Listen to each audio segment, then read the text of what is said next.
very busy news week. A lot of people would like to get to the bottom of a couple of things, give you a chance to go on record here.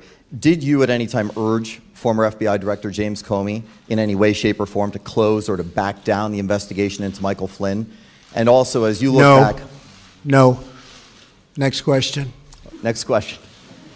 As you look back over the past 6 months or year, have you had any recollection where you've wondered if anything you have done has been something that might be worthy of criminal charges in these investigations or impeachment, as some on the left are implying? I think it's totally ridiculous. Everybody thinks so.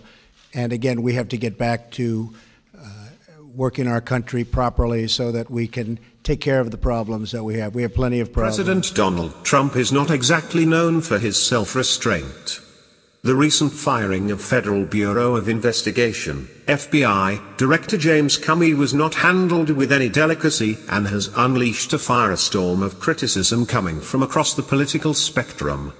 And since Comey's abrupt dismissal, the backstabbing has become even worse, with many coming around to the view that Trump is actually crudely threatening Comey over the issue of what might or might not have been said at dinners and meetings between the two men.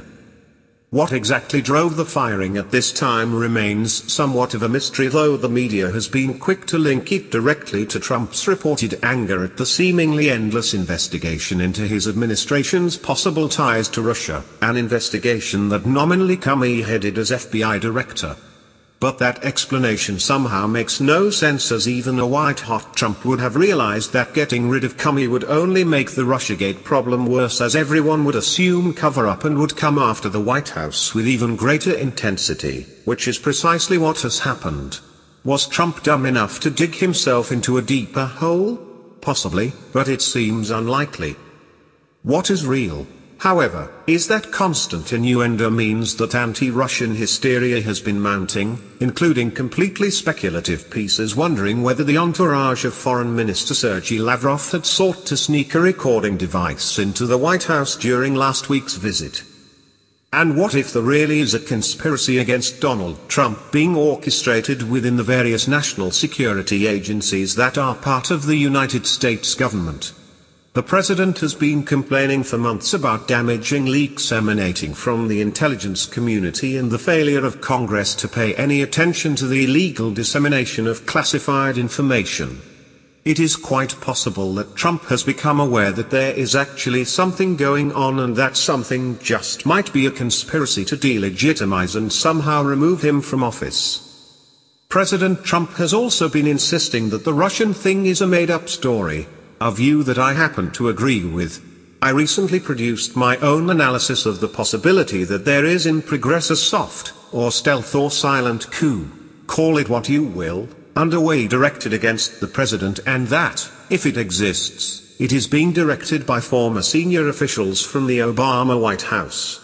Indeed, it is quite plausible to suggest that it was orchestrated within the Obama White House itself before the government changed hands at the inauguration on January 20th. In line with that thinking, some observers are now suggesting that Comey might well have been party to the conspiracy, and his dismissal would have been perfectly justified based on his demonstrated interference in both the electoral process and in his broadening of the acceptable role of his own bureau, which Trump has described as showboating. Two well-informed observers of the situation have recently joined in the discussion: Robert Parry of Consortium News and former CIA senior analyst Ray McGovern of the Veteran Intelligence Professionals for Sanity. McGovern has noted, as have I, that there is one individual who has been curiously absent from the list of former officials who have been called in to testify before the Senate Intelligence Committee. That is ex-CIA Director John Brennan, who many have long considered an extreme Obama, Hillary Clinton loyalist, long rumored to be at the center of the information damaging to Team Trump sent to Washington by friendly intelligence services, including the British. Ray suggests that Brennan and also Comey may have been at the center of a deep state combined CIA, NSA, FBI cabal working to discredit the Trump candidacy and delegitimize his presidency. Brennan in particular was uniquely well placed to fabricate the Russian hacker narrative that has been fully embraced by Congress and the media, even though no actual evidence supporting that claim has yet been produced. as WikiLeaks has now revealed that the CIA had the technical ability to hack into sites surreptitiously while leaving behind footprints that would attribute the hack to someone else, including the Russians. It does not take much imagination to consider that the alleged trail to Moscow might have been fabricated. If that is so, this false intelligence has in turn proven to be of immense value to those seeking to present proof that the Russian government handed the presidency to Donald Trump. Robert Parry asked in an article on May 10 whether we are seeing is Watergate redux or deep state coup, and then followed up with a second piece, the soft coup of Russiagate on the 13th. In other words, is this all a cover-up of wrongdoing by the White House akin to President Richard Nixon's firing of Watergate independent Special Prosecutor Archibald Cox and the resignations of both the Attorney General and Deputy Attorney General, or is it something quite different, an undermining of an elected president who has not actually committed any high crimes and misdemeanors to force his removal from office? Like Parry, I am reluctant to embrace conspiracy theories, in my case largely because I believe a conspiracy is awfully hard to sustain. The federal government leaks like a sieve, and if more than two conspirators ever meet in the CIA basement, it would seem to me their discussion would become public knowledge within 48 hours. But perhaps what we are seeing here is less a formal arrangement than a group of individuals who are loosely connected while driven by a common objective. Parry sees the three key players in the scheme as John Brennan of CIA, Director of National Intelligence James Clapper, and James Comey of the FBI. Comey's role in the coup was key, as it consisted of using his office to undercut both Hillary Clinton and Trump, neither of whom was seen as a truly suitable candidate by the deep state.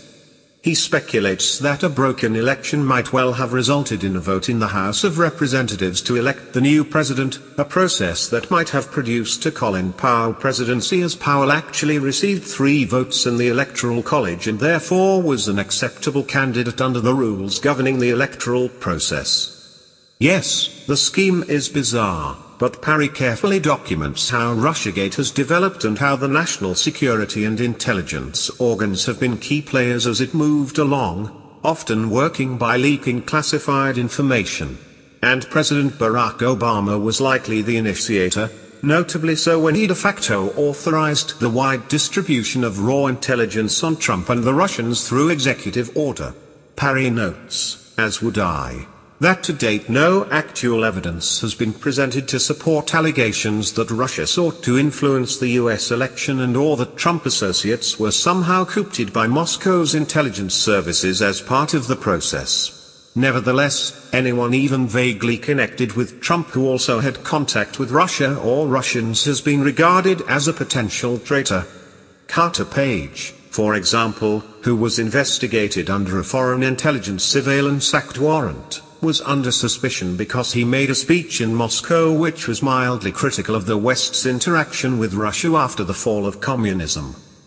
Parry's point is that there is a growing Washington consensus that consists of traditional liberals and progressives as well as democratic, globalist interventionists and neoconservatives who believe that Donald Trump must be removed from office no matter what it takes.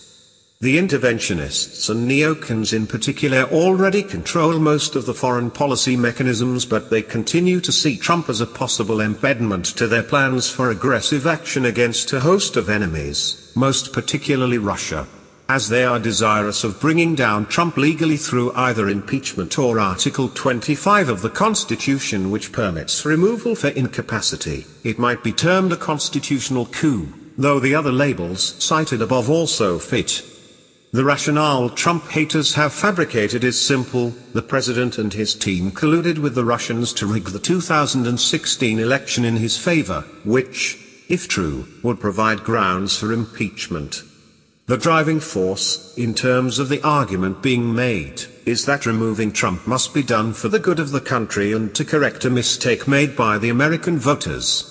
The mainstream media is completely on board of the process, including the outlets that flatter themselves by describing their national stature, most notably the New York Times and Washington Post.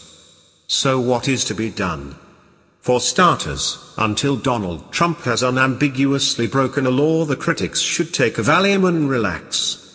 He is an elected president, and his predecessors George W. Bush and Barack Obama certainly did plenty of things that in retrospect do not bear much scrutiny. Legitimate concerns are that we are moving in a direction that is far more dangerous. A soft coup engineered by the national security and intelligence agencies would be far more dangerous to our democracy than anything Donald Trump can do.